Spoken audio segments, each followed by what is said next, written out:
More lies. DC quietly settles with police sergeant who sued over falsified crime stats. They settled because they didn't want to go before court because they know they would lose because they falsified crime stats. You know, those same DC crime stats that Democrats are touting, saying that crime is down in DC when it actually isn't, because come to find out, those stats, like I've been saying, was fake. So we're gonna talk a little bit about it, but before we get started, go ahead and hit that like button, share this out so we can get this information out there.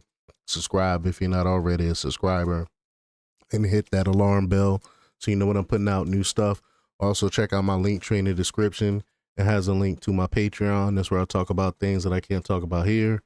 There's also a link to my Instagram and my X account, so follow me there as well. All right, so let's get into this news.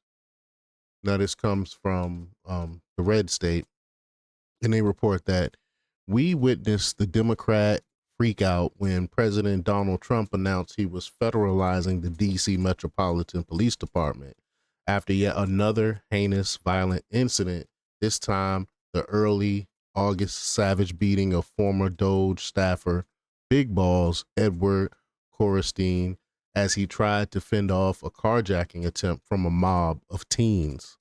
The corrupt mainstream media and the crime loving progressive Democrats immediately took every microphone and camera they could find to express their outrage over Trump's big boy move, claiming that crime was way down in the district.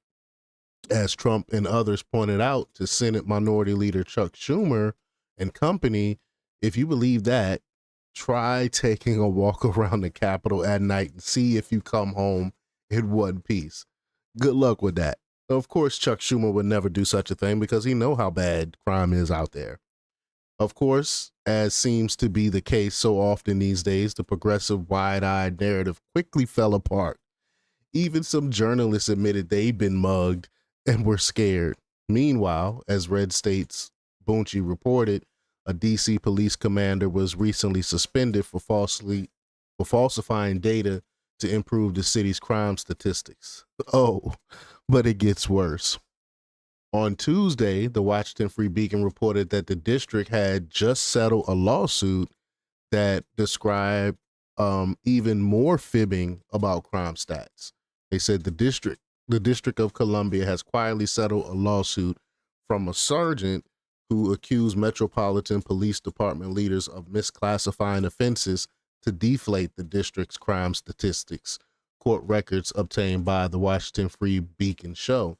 Police brass repeatedly told officers to downgrade theft cases, knife attacks, and violent assaults to lesser offenses, according to internal MPD emails, depositions, and phone call transcripts the Free Beacon reviewed. And here she is here. This is the a DC police sergeant exposed her superiors for misclassifying crimes to make stats look low.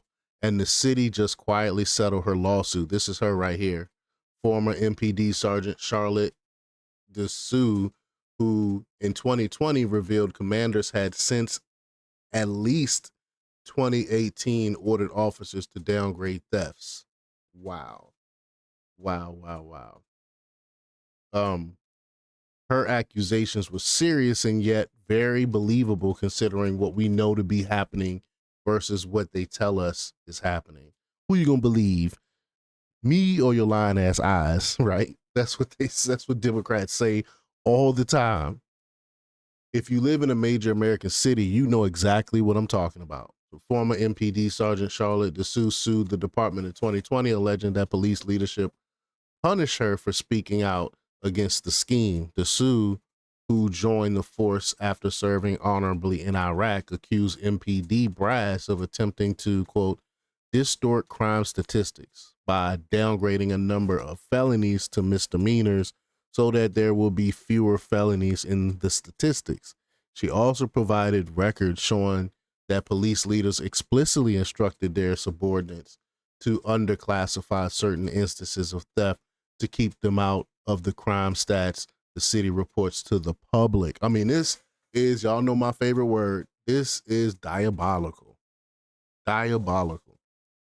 Um, Janine Perro said, look at these 45 victims, all 19 and under, all killed by gunfire in the last 18 months in DC.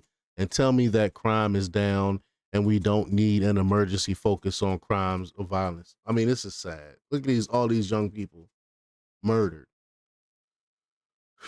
The bad news just keeps coming for the left. As our sister Toja reported, despite their protestations, DC Mayor Muriel Bowser and the city council have long been aware of the crisis. Of course they were. Statistics obviously can be extremely useful tool in a variety of applications. However, when there's manipulated and corrupted to convince you of a distorted reality that is at odds with your witnessing on a daily basis, they become a pernicious method used to warp the political debate.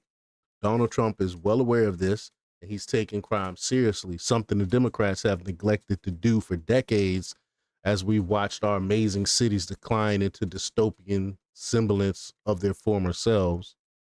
The people are catching on, and no amount of falsified data is going to change that reality. Oh man. The left soft on crime policies have wreaked havoc on America. It certainly has. And they're gonna continue to lie to your face and try to distort reality. But the thing is, it's not working. Because people have to still live in DC. People still are getting mugged. People are still getting robbed. So of course they're happy that somebody, Trump is finally doing something about it. But y'all let me know what y'all think about this. Leave y'all comments down below. Like, share, and subscribe. And check out jjthepsychotherapist.com for the latest in news. Until next time, peace.